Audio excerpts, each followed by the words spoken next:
When I tuned in to the Game Awards of 2024, great show by the way, Jeff Keighley, a vast improvement over the previous two, I was expecting something Sonic related. Maybe a very early sneak peek about the next mainline game, maybe something about that Heroes remake that we've been getting so many leaks about, or probably a sneak peek at what was then the upcoming third film. What I was not expecting was Sonic Crossworlds, a new and upcoming Sonic racing game. Now the series has had a history of racing titles, dating all the way back to Sonic Drift, and followed up by the likes of Riders Trilogy, Racing All-Stars Transformed, and the recent released Team Sonic Racing, which as many of you know, was a complete failure. After Team Sonic Racing, I assumed Sega was done with these weird kart racers, but I suppose not. And this can be a good or a bad thing for a lot of the reasons I'm going to get into. But before we start this discussion, I just want to give a quick thanks and shout out to JeysArcade for providing today's gameplay. If you like the stuff on this channel, that being Sonic live streams, Sonic discussions, etc., well, you'll get a lot of that and more on Jay's channel, where he covers a lot of Sonic content and other cool franchises such as Dragon Ball and Pokemon. But yeah, if you guys enjoyed this video, be sure to leave a like and subscribe for more Sonic videos. With that said, let's talk about Sonic Crossworlds. So I don't know if I'm alone on this or if a lot of people share the same sentiment, but I'm just gonna say this. I am sick and tired of cars in Sonic. If I could go back in time and find the individual who saw all these cool characters of all these unique power types and thought the best idea for a racing game would be to stick them in cars, let's just say we would have had a T-1000 and John Connor situation. But in all seriousness, I really cannot fathom why this series keeps sticking with generic kart racers. Going all the way back to the 90s, one of the core appeals of Sonic was how opposite it was to Mario. While Mario was very vanilla and did a lot of vanilla things, Sonic was breaking new ground and going for a very unique feel and style. So while Mario has the immensely successful Mario Kart that appeals to a very specific audience, I never understood why Sonic didn't do the same thing. Instead of trying to just do what Mario Kart does, why don't you do something only Sonic can do? These characters are very fast and can go at incredibly high speeds, so when you're designing a racing game, why can't they just race against each other on foot? Why does it have to be in a car? Me personally, I think a spiritual successor to Sonic R makes a lot more sense. While that game was great, it did suffer from what was back then a severe lack in technology and not a lot of experience with 3D movement and environments. Can you imagine what a Sonic R-like game would look like on next gen? And how fast these characters would be able to race against each other with the power of 8th and 9th generation hardware? Now, Sega may be against this idea because canonically it doesn't make a lot of sense since Sonic is supposed to be the fastest character in the series, so pinning him against all these side characters in a racing game doesn't make a lot of sense. But honestly, I don't understand why this would be an issue. I mean, there's been plenty of games already where the characters can run as fast as Sonic, and this is clearly just meant to be, it's expected from the player to have a clear grasp of gameplay story dissonance. It's just a game, who cares? Obviously the characters aren't going as fast as Sonic in the story, but to service the gameplay, why not? But if you still think that's a valid excuse as to not have these characters race against each other naturally, well, I will point you to Riders. I have no idea why Sega is just still scared to touch Riders. Going back to what I said earlier of Sonic doing stuff that Mario can't, Mario having a racer with this much sauce and this much edge isn't really likely. Riders was a racing game designed with the Sonic franchise in mind, and it worked. It was a nice compromise between canonical speeds and actual uniqueness, creativity that suited the franchise. And also, these games are just really fun, man. Like, Riders and Riders Zero Gravity are top notch. Sure, Free Riders was a disaster, but that was a disaster for many reasons, not for being a Riders game. Still, Sega are learning the wrong lessons from the 2000s failures and not going back to cool ideas because they're too scared and they don't understand why those games failed to begin with. But a fourth Riders game would have been really awesome. But enough about what I would have wanted this game to be and my disappointment of the direction it's going. I should probably just accept it and talk about what I hope this game contains.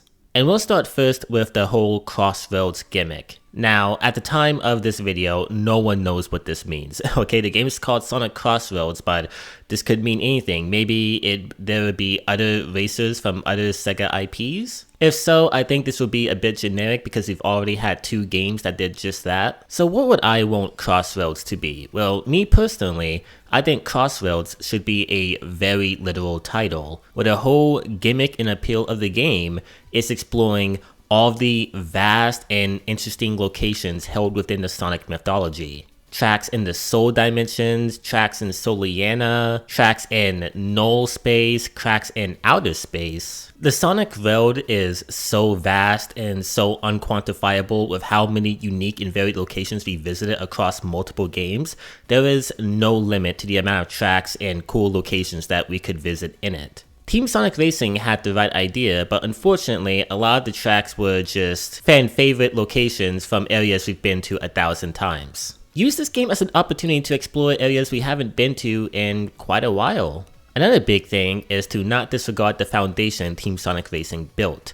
Listen, I know a lot of people did not like this game, but in my personal opinion, I thought it was just fine. Was it overpriced? Yes, but then again, every single Sonic game nowadays is. Except Sonic X Generations, that was actually reasonably priced, but anyways, that's besides the point. There was still a lot of cool ideas that Team Sonic Racing introduced, such as the team mechanic, and there was cool stuff inside the game, like all the different PvP modes, the Grand Prix, a lot of the items you could use to screw over enemy opponents, some of the challenge minigames, etc. Now the problem with Team Sonic Racing is, even though there were a lot of cool stuff introduced in that game, there wasn't a lot of content to justify, playing it. All I'm suggesting is Sonic Crossroads should do what any good sequel does and take all of that content but just naturally expand it. For example, keep all of the item boxes that was present in the last game, but give more of them. Keep all the cool customization options in Team Sonic Racing and have more of it. Hell, you could even keep all the same tracks,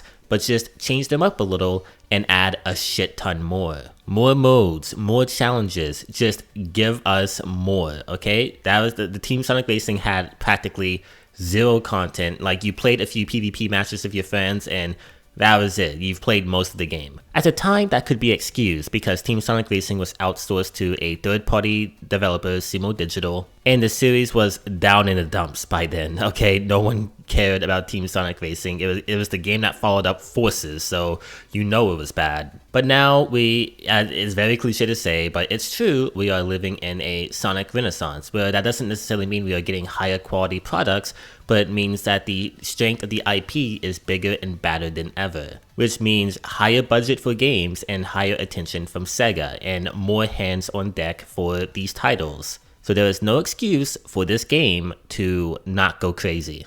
But as we've learned from games like Mortal Kombat 1, it doesn't matter how good the base game is, it doesn't matter how much cool stuff you have in it.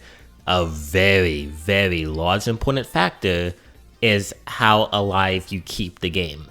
I don't want a situation like Fortnite where we're getting a bunch of seasons, mid-season updates, stuff drastically changing. I don't really care for live service games with, battle passes, cosmetics, all that stuff. I hate that, okay? I think it's a cancer to just gaming as a whole. But I think stuff like Battle Royales have kind of tainted the term live service. What I really mean by live service is just maybe for a winter update, give us some winter tracks, or give some buffs and nerfs whenever needed. Basically, just don't abandon the game. Team Sonic Racing was abandoned after launch. That game died immediately. I think I bought it 5 months after it released, and the servers are already dead. I could barely find public matches. And that happens because no one has a reason to stick with the game. There's no updates being made. There's no interesting stuff being added. That's just it. It's the small content we got on launch that we're expected to play over and over and over and over again, when naturally it's gonna get boring. So change it up a little, okay? Just add some stuff. Just keep a constant stream of updates and new additions to the game that makes it worth keeping it installed.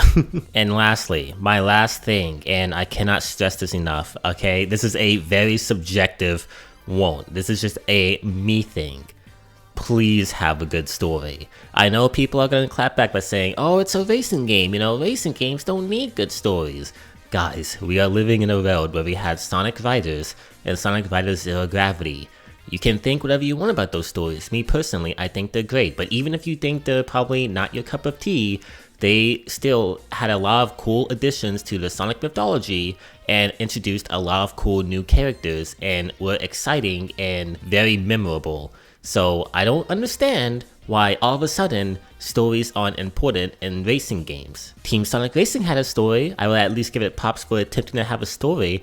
It was shit, it was garbage, but it was a story. I'm not asking for high stakes. I'm not asking for Sonic to go hyper and fight like an ancient god deity of time. I don't really care about how grand the story is. I just want some good writing. Like, give me a murder of Sonic the Hedgehog. Like, the characters are just participating in a racing tournament for the fun of it, and they're the real characters. They're not these cheap archetypes that we've invented. No, they actually are consistent with how they should be portrayed. And just have some fun scenarios and some fun interactions. That's really all I want. Again, Team Sonic Racing had the right idea, but that game's writing was god-awful. Again, something akin to Sonic Riders or something like Murder of Sonic the Hedgehog, I would love. Just have a fun story. Okay, that's all I don't think that's too much of an ask. That's all I want. But yeah, that's pretty much my thoughts on Sonic Crossworlds from what we've seen of it. I'm not really particularly interested. I mean, this is a platforming series, and from a gameplay stance, I'm primarily interested in the platforming. So when you remove the platforming, there's not a lot that I can really expect. I don't really care for kart races that much.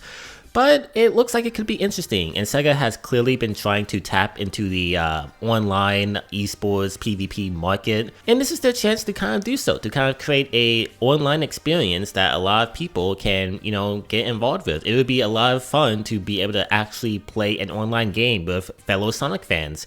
Superstars had a great opportunity to provide something like that, but for whatever reason, the co-op was only local. So yeah, this game has potential. That is unquestionable. I'm just hoping it realizes at least half of it. But yeah, that will do it for today's video. I hope you guys have enjoyed. Real quick, I have a Sonic audio drama, Sonic Evolution, a 7-episode series. Episode 1 came out on December 31st, New Year's Eve. You can go listen to it right now.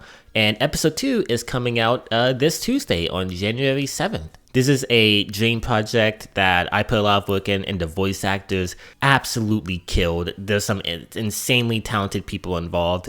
So if you have some free time and you're interested in a Sonic story, a fan-made one, then go give it a listen. But yeah, be sure to subscribe if you enjoy Sonic discussions like this one, and leave a like if you enjoyed the video. But yeah, I hope you guys all have a great day, and I will see you all later. Peace out.